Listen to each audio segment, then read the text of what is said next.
আপনারা 6 বলে 12 রান করেছেন, কিন্তু এর আগের 300 রান আমরা সবাই মিলে করেছি। এখানে আমরা যারা আছি আমরা সবাই জুলাই যোদ্ধা, কিন্তু যখনই ফ্লোর আপনাদের হাতে চলে যায় আপনারা আমাকে অ্যাটাক করেন অ্যাজ ইফ আমরা জুলাইতে আমাদের কোনো কন্ট্রিবিউশনই নাই। আপনাদেরকে যখন ব্যান্ড করা হয়েছিল আপনারা তো কোনো কথা বলেন নাই। কেন বলেন নাই? বিকজ আপনারা ওই ইস্যু ডাইভার্ট করতে চান নাই। আপনারা সংবিধানকেই বাতিল করে দিতে যাচ্ছেন। এটা আসলে হয় না। It is unique. The revolution was unique. এর পরবর্তী government was unique. And what we had a quasi-constitutional government. Doctrine of necessity তে আমরা কখনো কনস্টিটিউশনকে সম্মান দিয়েছি। Doctrine of necessity তে সংস্কারকে মাথায় রেখে we of course realize যেটা তো আজকে থেকে রিয়েলাইজেশন না, 72 থেকে রিয়েলাইজেশন, আইয়ুব খানের অত্যাচার থেকে, যে আমাদের constitutional framework is set in such a way যে কোনো মুহূর্তেই আমাদের প্রিমিয়ার একজন স্বৈরাচার হয়ে যেতে পারে। সে কারণে তো গণপরিষদ করা হয়েছিল।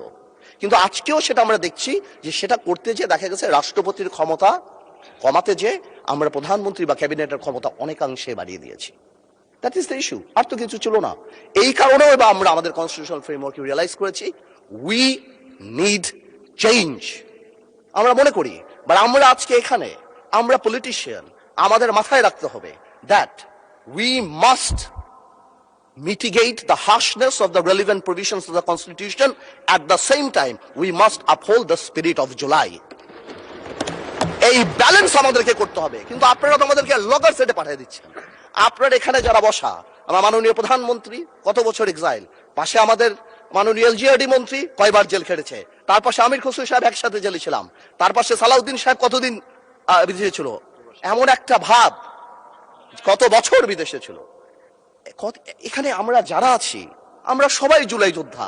আপনাদের বিরোধী দলীয় সম্মানিত মাননীয় আমাদের যে বিরোধী দলীয় নেতা, উনি উনার ভাষায় এত সুন্দর করে আমাদেরকে রেকগনাইজ করে, কিন্তু যখনই ফ্লোর আপনাদের হাতে চলে যায় আপনারা আমাকে অ্যাটাক করেন অ্যাজ ইফ আমরা জুলাইতে আমাদের কোনো কন্ট্রিবিউশনই নাই। একদিন এক ভাই দাঁড়িয়ে বলল, গতকালকে সম্মানিত সংসদ সদস্য দাঁড়িয়ে বলল যে আমাদের এখান থেকে বলা হয়েছে এই আন্দোলনের সাথে আমাদের সম্পৃক্ততা নাই। অফকোর্স আমরা এই কথা বলেছি because it was politically correct. We never wanted to give it a political face. আমরা চাচ্ছিলাম ছাত্র আন্দোলন বা যেই কোটা আন্দোলন হচ্ছিল ওইভাবে যাক। আপনাদেরও আমরা যখন জেলখানায় ছিলাম, আমাদের সাথে আপনাদের মহাসচিব ছিল পরোয়ার সাহেব, আপনাদেরকে যখন ব্যান্ড করা হয়েছিল আপনারা তো কোনো কথা বলেন নাই। কেন বলেন নাই? বিকজ আপনারা ওই ইস্যু ডাইভার্ট করতে চান নাই। We wanted the fascist government to go and they left. It was a plan. ওইটা লিটারালি আপনারা ধরে বলছেন কি আমরা নাকি আন্দোলনে নাই। শুনেন, আপনারা 6 বলে 12 রান করেছেন, কিন্তু এর আগের 300 রান আমরা সবাই মিলে করেছি। সুতরাং আপনাদের একজন একটা কথা বলবেন, আরেকজন আপনারা আমাদেরকে লগর সেটে নিয়ে যাবেন, আমাদেরকে অ্যাটাক করবেন। আপনাদের কথা আজকে দেশবাসী বিভ্রান্ত যে আমরা নাকি জুলাই সনদ বাস্তবায়ন করতে চাই না। অফকোর্স উই ওয়ান্ট জুলাই সনদ, আমরা চাই এটা বাস্তবায়ন। প্রক্রিয়াটা কি? প্রক্রিয়া তো আপনারা ভুল করেছেন। আপনারা কেন সেই সময় ইন্টারিম গভর্নমেন্টে আপনারা সাপোর্ট করেন বা বলতেন এটা ট্রানজিশনাল রেভলিউশনারি গভর্নমেন্ট করা হোক, এটা একটা রেভলিউশনারি গভর্নমেন্ট করা হোক, কনস্টিটিউশনকে রিরাইট করা হোক। আপনারা কোথা থেকে নিয়ে আসছেন সংবিধান সংস্কার পরিষদ? What status it has? এটা কোথা থেকে আসছে?